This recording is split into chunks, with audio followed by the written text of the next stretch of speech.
धरगराने तुझ्यासाठी उत्तप्पा आणलाय. अगं बाई पप्पा माझ्यासाठी उत्तप्पा. अगं बाई उत्तप्पा आणलाय का? मला वाचूच येऊ लागला उत्तप्प्यासारखा. लय झाल्या नाकाच्या फुकण्या पाटलीन बाईच्या वास तर येणारच की. राणे लाज वाटते का तुला उलट बोलायला? आणि त्यातल्या त्यात पाटलीन बाईला बोलतेस तू. तसं मला लय दिवस झालं उत्तप्पा खाऊच वाटला आता. अगं बघ जाऊन आणायचं की स्वतःच्या स्वतः खायचं.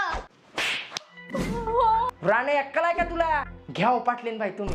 मी नाही देणार. हा काय तू गप्पा बस. दे त्यांना. पप्पा तुम्ही माझ्यासाठी आणला ना उत्तप्पा. तुम्ही एवढं प्रेमाने म्हणला तर खातील की मी. अहो एवढा प्रेमानं तुमच्यासाठी आणला होता. पप्पा मी देणार नाही उत्तप्पा. अगं दे तू त्यांना. घ्याव पाटलीन बाई घेऊन जावा. दे ग घरी जाऊन खाते आम्ही. नाहीतर काही जण आहेत तिथं पोट फुगवायला. हा घेऊन जावा घेऊन जावा. आणि कसं लागलं ते बी सांगा.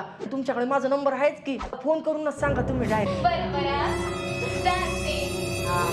आता बघा पप्पा रमिलाच नाव सांगते तुमचं. राणे लय वच वच वच वच बोलून राहिलीस. मम्मीला कळलं ना आता फक्त सांगून देऊन देईन तुला. या पाटील बाईचा तर एका दिवशी मरणारच.